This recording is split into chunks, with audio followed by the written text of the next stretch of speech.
Ano year to, Cheryl? 17 something? Let me see. Ha? Teka lang, let me look that. It looks like This one's 1858. 1858. It's called Shadavyo Hall. Shadavi Hall. Main Hall.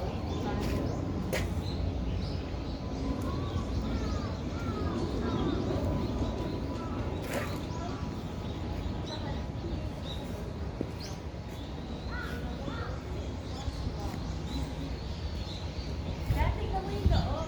Yeah. Hindi tayo pwede pumasok, but tingnan mo yung loob. Okay. I'm just gonna video the outside first.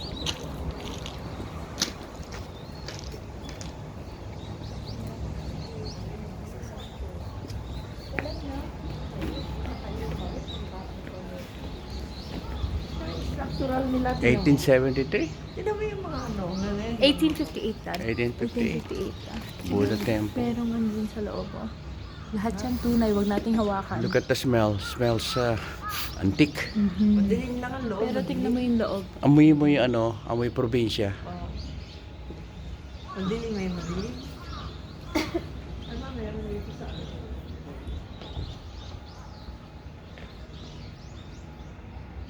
Wala ka na rito pagkalapas. Ang laki kasi eh. It's really big. Tsaka makakapal yung kahoy. Solid. It's like solid wood, Dad. Teno yung inukit ni Dragon, no? Curve yan. Yeah. Imagine kung gaano katagal nila ginawa to be. You At know? saka yung mga tao na nagagawa, ano sila, yung Pulido. matyaga. Galing, no? Yet ina-admire natin ang work nila. Ayan, no? Yung mga dragon. Curve.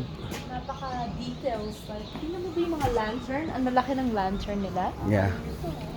Dahil puno doon. Akyat tayo after. We're gonna go around and go to the up there. Ang ganda ng lugar. I'm glad you like it.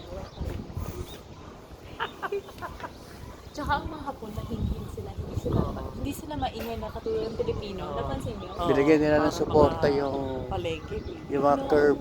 Ang gusto ko sa Hapon, parang hindi sila loud. Oo, tahimik. Like yung Hindi si- yung Volume. volume nila Tahimik. napansin Ayun mo, hindi sumisigaw. Oo, masyado nakakahiya. Hindi, ano tayo, yung Excited. excited Sa na. totoo lang, ako, for me, parang gusto ko yung mahinhin na voice. Kaya pinapractice ko rin yun sa sarili ko. Yung pag nakikipag-usap ako, mababa yung si Otto. No, hindi. Pag si Otto sumisigaw siya ko, ba't kasi sumisigaw?